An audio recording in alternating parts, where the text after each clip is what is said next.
Price the lord, hallelujah. പ്രിയ സഹോദരങ്ങളെ, ഇന്ന് നാം ധ്യാനിക്കുന്നത് സങ്കീർത്തന പുസ്തകം 147:13. അവിടെ വചനം വെളിപ്പെടുത്തുകയാണ്, നിന്റെ കോട്ടയ്ക്കുള്ളിലെ മക്കളെ അവിടുന്ന് അനുഗ്രഹിക്കുന്നു. ഈ ദിവസം വചനം ധ്യാനിച്ചപ്പോൾ പെട്ടെന്ന് എൻ്റെ ഉള്ളിൽ സ്പർശിച്ചൊരു വചനമാണ്, നിന്റെ കോട്ടയ്ക്കുള്ളിലെ മക്കളെ അവിടുന്ന് അനുഗ്രഹിക്കുന്നു.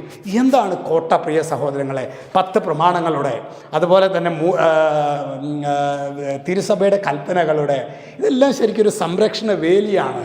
അപ്പോൾ അത് നമ്മുടെ കോട്ടയിലായിരിക്കുക എന്ന് പറഞ്ഞ് പ്രമാണങ്ങൾ കൃത്യമായി പാലിച്ച്, അതുപോലെ തന്നെ വിശുദ്ധ ഗ്രന്ഥത്തിൽ ശരിക്കും ഹൃദയം കൊണ്ട് വിശുദ്ധ ഗ്രന്ഥത്തെ സ്നേഹിച്ച് അനുദിനം വായിച്ച് ഈശോ പറയുന്ന ഓരോ കാര്യങ്ങൾ ചിട്ടയായി ക്രമപ്പെടുത്തി, ഏറ്റവും വലിയ കോട്ടയാണ് പരിശുദ്ധ കുർബാന.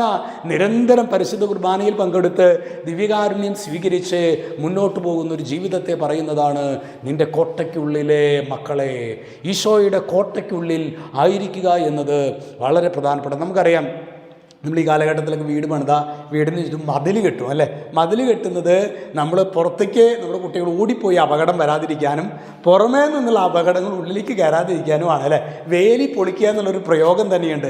മതിൽ ചാടുക, വേലി പൊളിക്കുക എന്നൊക്കെ പറഞ്ഞാൽ അത് അപകടത്തിലേക്കാണ് ആ യാത്ര എന്നാണ് അർത്ഥമാക്കുന്നത്. അതുകൊണ്ട് പ്രിയ സഹോദരങ്ങളെ, പിശാച് എപ്പോഴും ആഗ്രഹിക്കുന്നത് നമ്മുടെ ആത്മീയ ജീവിതത്തിലെ കോട്ട തകർക്കുക എന്നുള്ളതാണ്. അത് തകർത്തു കഴിഞ്ഞാൽ തിന്മയ്ക്ക് നമ്മുടെ ജീവിതത്തെ കീഴ്പ്പെടുത്താൻ പറ്റും. അതാണ് നിൻ്റെ കോട്ടയ്ക്കുള്ളിലെ മക്കളെ അവിടുന്ന് അനുഗ്രഹിക്കുന്നു.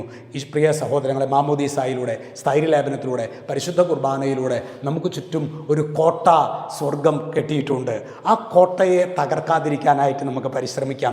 നിരന്തരം ബലിയർപ്പിച്ചും പ്രാർത്ഥിച്ചും ജപമാല ചൊല്ലിയും വചനം വായിച്ചും ഈ കോട്ടയെ നമുക്ക് ബലപ്പെടുത്താം. ഈശോ നമ്മെല്ലാവരെയും സമൃദ്ധമായിട്ട് അനുഗ്രഹിക്കട്ടെ.